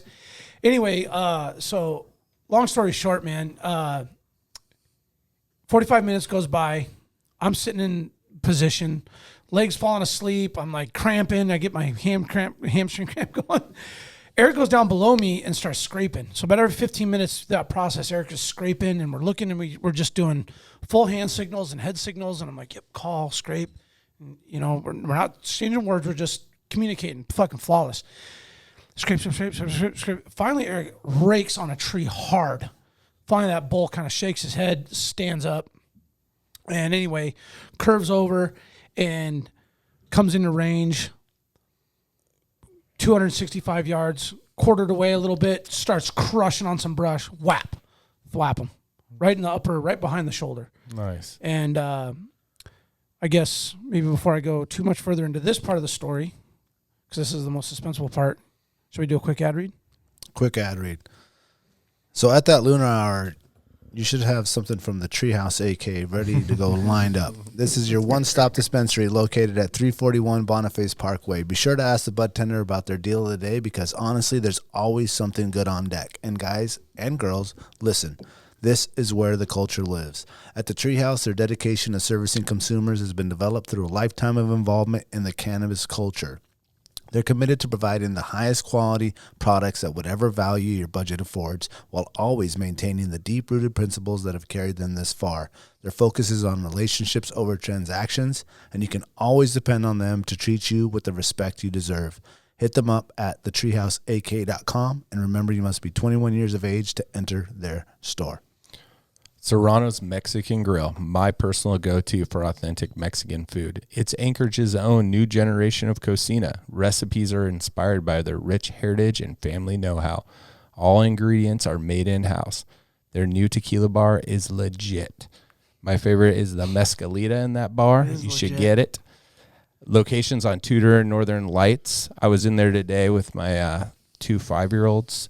And Pablo helped us out, and man, the chips and salsa was killer. They made, all the staff was amazing, and it just to be able to go out with 5-year-olds during COVID kind of time and get that kind of service that you felt safe, and man, I'm still full.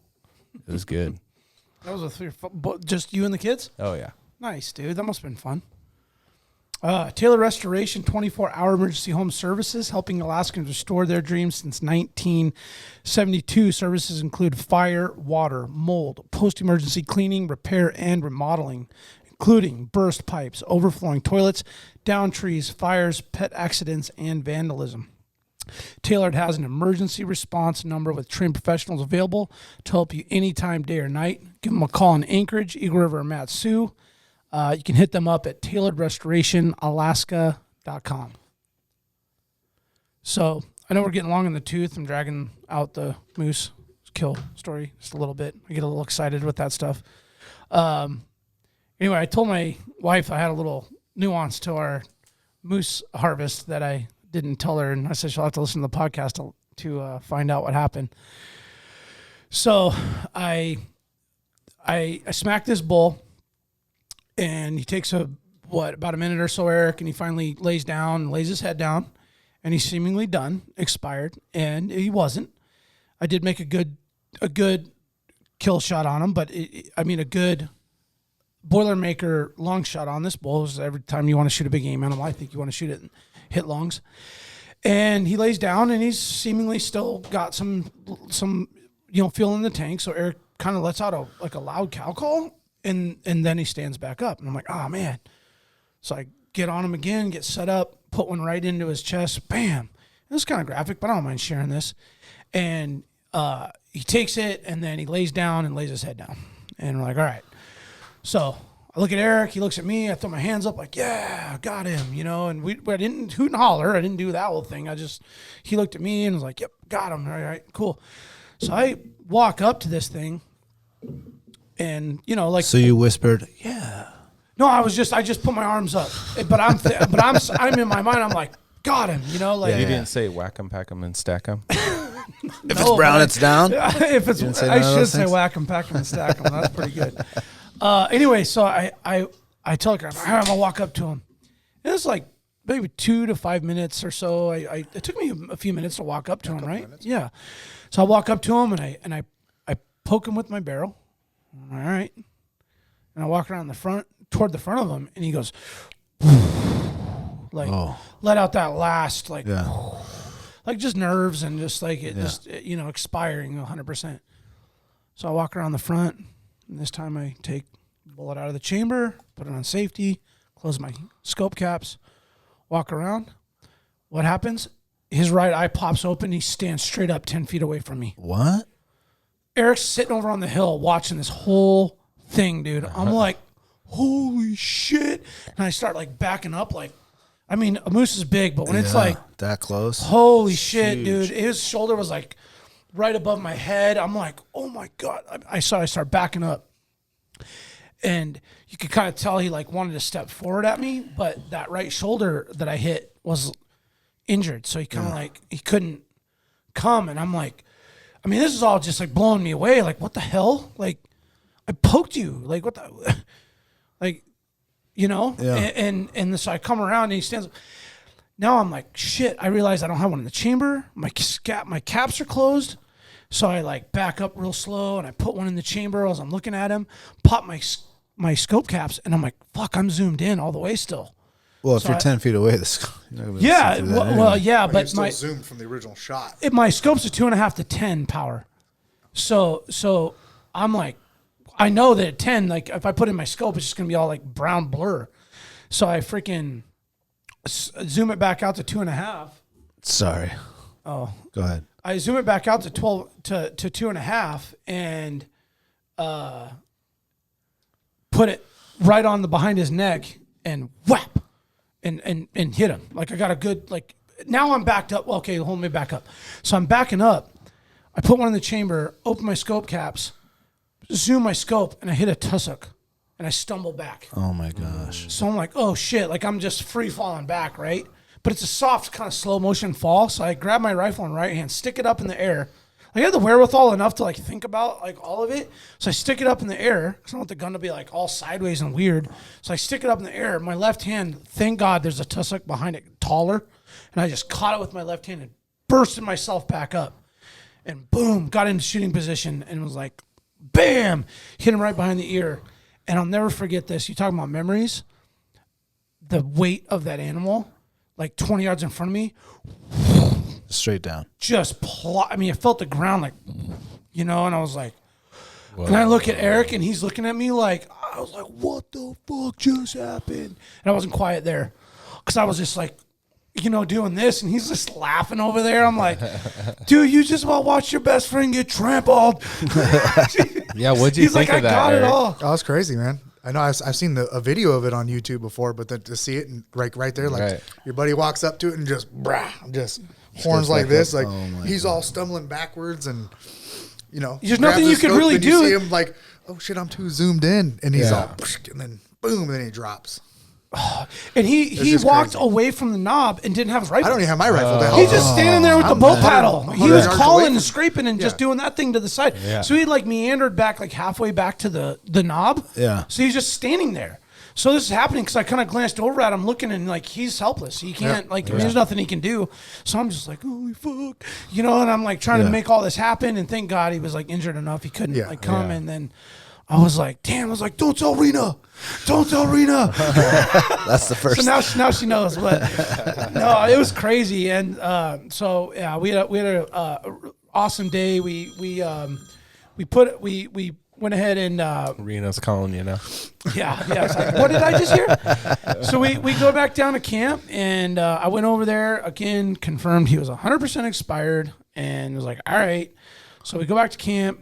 Had a quick bite, grabbed the equipment, grabbed all the gear, went back, cleaned them up, did the thing, got back out. Next day was our last day.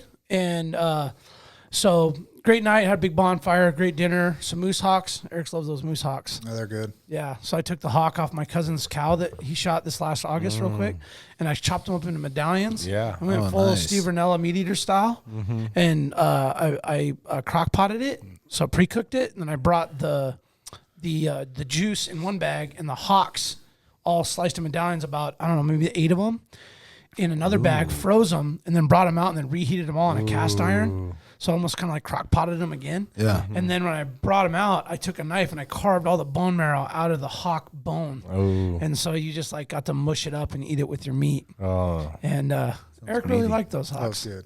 There wasn't enough there. No, and I was like, damn, man, I almost could have brought 2, but it would have been like too much. Yeah. It was like a little tease because I thought it was going to be enough. Appetizer. Well, Yeah. So it's kind of like cool to have that. Order. Yeah, it's kind of cool to have that moose like 3 weeks that we just got 3 weeks ago, and then have that out there. Friday we go up to the knob, man. It was pretty cool. We go right up. There's a double fork right as we crest the damn hill.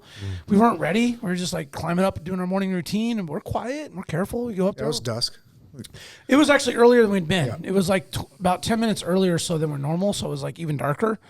And we get up there, and Eric sees like a brown movement. He's like, oh, shit, I think there's a moose. And look up there, I get the Swaro on it. It's a double fork. We're like, oh, man. Because Eric at this point was like, it's either going to be something small. If I'm going to take something, it's going to be small or really big. Like one or It's the not other. worth it, you know? Yeah. We're not going to shoot like a 3-barrel we time don't need another 36 one. just to it's either going to be a little guy or like he's going to shoot a banger. Yeah. So anyway, about a 45-minute deal with that, and he kind of slipped away, and we're just like, damn, man. It's like, he was on us. He heard us coming up. Yeah. And Eric did a great job. He cut the distance and got close, and then we had a good day. We saw some moose that day, and then at the end, it was like cool. Eric kind of was like, man, we don't need another moose, man. We got the hitch thing, and we've got plenty of moose meat, and like we should just call, because we're talking about coming up Saturday and hunting a little bit more. Oh, okay. And me being like that guy, like especially on the halibut trip, like when Eric's like pull the lines, I'm like still jigging when I was pulling the anchor. I'm like, he's like, Brandon, you gotta like stop fishing now. I'm like, all right, I got the countdown. We got a tunnel to hit. And I'm just like, God damn it, And so like I'm like, let's come up Saturday morning. We're supposed to leave Saturday morning, but let's just like come up here for like 2 hours.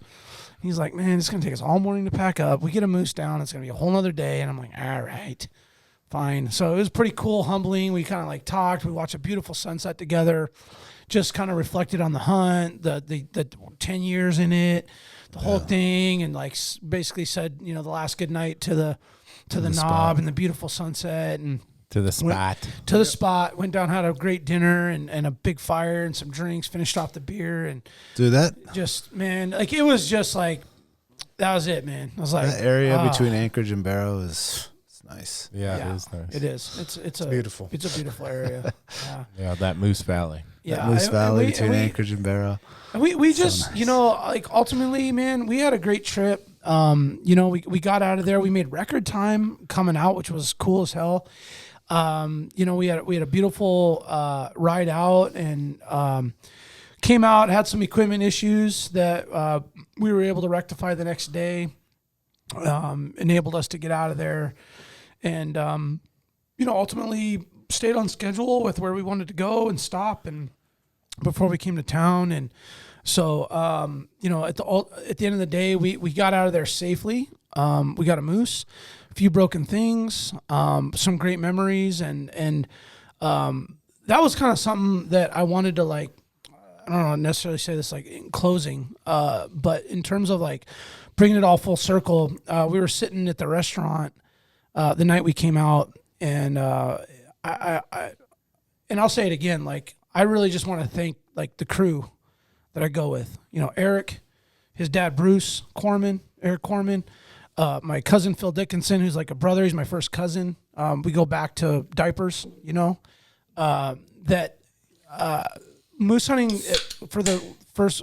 Ooh, that's a nice call, dude. Oh, chat! Watch the door. There might be a fucking double shoulder. Just come plowing in here. The preparation is awesome, and it's fun, and it's a hell of a grind and a mission to put it all together. Yeah. And the logistics and everything that goes into it. You know what I mean? There's a lot of stuff that goes into that, and the hunting, the harvest, the riding. The pulling the trigger, the grunting, the calling, the all that excitement, that adrenaline. I don't know about you, but I like feel like a high when you're in those moments of when an animal's coming in. Not even when I'm shooting, like when someone else is shooting, when something else is exciting's happening. It's like an adrenaline rush. Like I think you equated it to like going on stage for a show. It's like this like rush, and it takes over you, and then you just react to it. There's a lot that goes into that, but what I'm getting at is that it's the memories in those moments, in that time that you make with your guys that you're with. And this is a guy who's my best friend. His dad has become one of my best friends over the years. My cousin is, like I said, a brother, family. I guess as I'm getting older and more mature, I'm starting to realize that like that time on the knob while we just sit up there and bullshit and drink beer and hang out, and talk about life and family and kids and women and just like the shit that we go through and all the stuff. And like, it's like, that stuff is what alluding back to what you talked about, Jack, that's what I remember. Yeah. And that's what I valued, especially on this trip. I was just like, I took a picture of us all with the moose, and I was like, man, that's my dudes, man. Like we've all been here since day one, established this camp, invested in the equipment. Like we've all invested in the equipment for each other. Yeah. $30,000 boats and Argos and like all this stuff. Like it all toys, like Jeff Lund says. It equates toys. And it's cool because like, and I said it with like, I thank them genuinely from my heart, because without them, this wouldn't happen. Like this trip and this memory and this decade that we've built together wouldn't happen if we didn't all play our part in bringing all that stuff into this equation. And then ultimately, you know, agreeing to disagree and having our bickering little arguments and like having heartfelt moments like on a kill and the big hug and the and you know, when somebody's maybe a little bit down and the next guy brings them up. I mean, all that stuff is like really what it's all about, man. And I felt that like really kind of culminate and come to what I really value in the moose hunt every year is that happy place, the trip, the camaraderie, the kill, the harvest. That's all the icing on the cake. I've said that before, but man, I just love my guys, and I wouldn't ask for anything better to hunt with those guys in those moments. And thank you, Eric. Yeah, sure, thank you, man. Thank you to Bruce and Phil. And oh, dude, my pleasure. I just it's what we live for, right? You know how you can 100%. thank us? Yeah. Thank Brandon. How's that? Take us on your nice boat to go deer hunting. Oh, I'm ready. Ooh, the home wrecker. October The 1. home wrecker. It's Oh, not we called- got a it's name. not- The it's home not wrecker. called the home wrecker for a reason, for nothing. I want to go. We need to tie up Yeah, we together. get out Jack's there. boat and Eric's boat, boys. Yeah, I'm always Deer- more deer happy to season's go out coming with up. another. For sure. Yeah, I was thinking that that Monday after, what is it, like October 3rd maybe, is when I was looking. Yeah, we're gonna have to extend that, man. There's some hockey shit going on. Just found out both our kids are going to a hockey tournament at the same time. At least we'll be in When's Phoenix that? together. Yeah. 15th. October 15th. That's like later. Oh, nice. Yeah. And I want to get out there with the bow during rut. Nice. So, Oh, that'd be If fun. you're interested in there, I'm looking for like under 3 feet for 3 days. If I can find one, I'm in. Okay. Gotta just Yeah, I'll like get watch your- that storm and wait for the. Oh yeah, Wait, no, depends- yeah, depends on what you're trying to I do. got the Yeah. water weather down. You know. Okay. Yeah, I just don't. Good call, Daniel. I don't fuck Good call with on that. Yeah. Set the tone. Yeah. But yeah. No, it'd be nice to partner up. It's always safer. Like, Yeah, no, for sure. It's nice to have a second boat. yeah, We've had a great year. I've been out there. We went bear hunting and we've been out doing stuff and. You know, it's not over. I mean, we went moose hunting and did our thing and sheep and like we're gonna have The a wives, little. the It's not wives over. thinks it's so. Oh yeah, I know. They're like, okay, you're done now, right? I'm like, yeah. December 31st. That's right. That's what I told her. I was like, you know, it's really like May 1st to January 1st, really, where it's all There's no going hunting down. in February. That's about there is. It's just in Hawaii or Arizona. And if I could get out there and do it, I would too. Oh my goodness. But Well, thank you for everyone for listening. And if you're not a Patreon member yet, please go to our website, alaskawildproject.com. We do have the Annie Nagastan story up there. We do plan on, I think we've decided the boys are down with doing the Golcana. Yeah, get the whole crew in. Get the whole crew in All and right. do a Golcana for soiree Patreon. for the Patreon only. Yeah, So if you're not a Patreon member, you know, get on there. Thank you, 100%. Thank you to the Patreon. There's a couple ballers out there that are putting in some money, and there's some people that are just supporting it, man. It's awesome to see. It's awesome, you know, and we do have some new merch coming out, and we're going to give the Patreon members the link to get to that stuff early with a discount so that they can recoup some of that money with some of this cool stuff that we got going on before we even like put it out to everyone. So if you're not a Patreon member, just go to the best thing to do is just go to our website, alaskawildproject.com, and become a Patreon. Subscribe to the YouTube channel. If you're not getting up on the local greens yet, go to the local greens, go to Double Shovel, go buy some cider, go sign up for a subscription over there. You won't regret it, man. I've become so addicted to just eating any kind of like game meat or just a steak or a salmon fillet with just that local greens with just lime on it, like I was telling you at the hockey game the other day. Clean and simple. And with just lime all over it and cracked pepper, dude. It's amazing. With any other protein, it's just and so all good. of our gardens are dying, so it's time to if you want year-round fresh produce, you gotta sign up for a subscription at Local Greens. Yes. If you haven't left us an Apple Podcast review yet, go ahead and do that. And remember, boys, hunting's not over yet. There's deer season coming up. Blacktail. Home wrecker. Ooh, my favorite. The Here we home go. wrecker. Yes, sir. So thank you for listening in Alaska. Stay wild out there. We appreciate you guys. You'll remember my speaking to you of what I call your overcautiousness. Are you not overcautious when you assume that you cannot do what the enemy is constantly doing? The Alaska Wild Project podcast is brought to you by the following sponsors. The Bait Shack, located on Ship Creek upstream of the bridge. Can't miss the bright red shack. They are the go-to fishing gear rental and guide service on Ship Creek. Tight lines and fish on. Come hook into the action with them. Hit them up at thebaitshackak.com. Lawn Pro AK, your year-round professional property maintenance company, providing services such as weekly lawn maintenance, driveway sweeping, snow and ice management, and tons more. Get your free estimate today at lawnproak.com. Anchortown Dogs, located at 4th Avenue across from the old 4th Avenue Theater. Look for the blue and gold umbrella. From reindeer dogs to bomb euros, they've got you covered. Anchortown Dogs, your local gourmet hot dog and sausage cart. Menegato's Accounting, locally owned and operated advisory and tax accounting solutions. Passion, experience, diligence.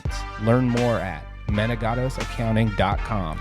Double Shovel Cider Company, located off Arctic and 58th. Handcrafted Alaskan-made cider. They also have a tap room downtown on the corner of 5th and E. Check them out at doubleshovelcider.com. Serrano's Mexican Grill, 2 locations, one on Tudor, one on Northern Lights. The Northern Lights location has their new tequila bar. Check it out. Also see their daily specials at serranosmexicangrill.com. AKO Farms, located in Sitka, Alaska, built from the ground up with concentrates as their single motivation. Find their products such as their sugar wax, full spectrum diamond sauce carts, and more at the Treehouse AK and other dispensaries around the state. Ask your local bud tender about AKO. TheTreehouseAK.com, located at 341 Boniface Parkway. Your all-in-one cannabis and CBD store. Ask the bud tender what the strain of the day is to get your 10% off. The Treehouse, where the culture lives. Marijuana has intoxicating effects and may be habit-forming and addictive. Marijuana impairs concentration, coordination, and judgment. Do not operate a vehicle or machinery under the influence. There are health risks associated with consumption of marijuana, for the use of only by adults 21 and older. Keep out of the reach of children, and marijuana should not be used by women who are pregnant or breastfeeding. Tailored Restoration 24-hour emergency home services, helping Alaskans restore their dreams since 1972. Services include fire, water, mold, post-emergency cleaning, repair, and remodeling. Give them a call in Anchorage, Eagle River, Matsu, or Fairbanks. Hit them up at tailoredrestorationalaska.com.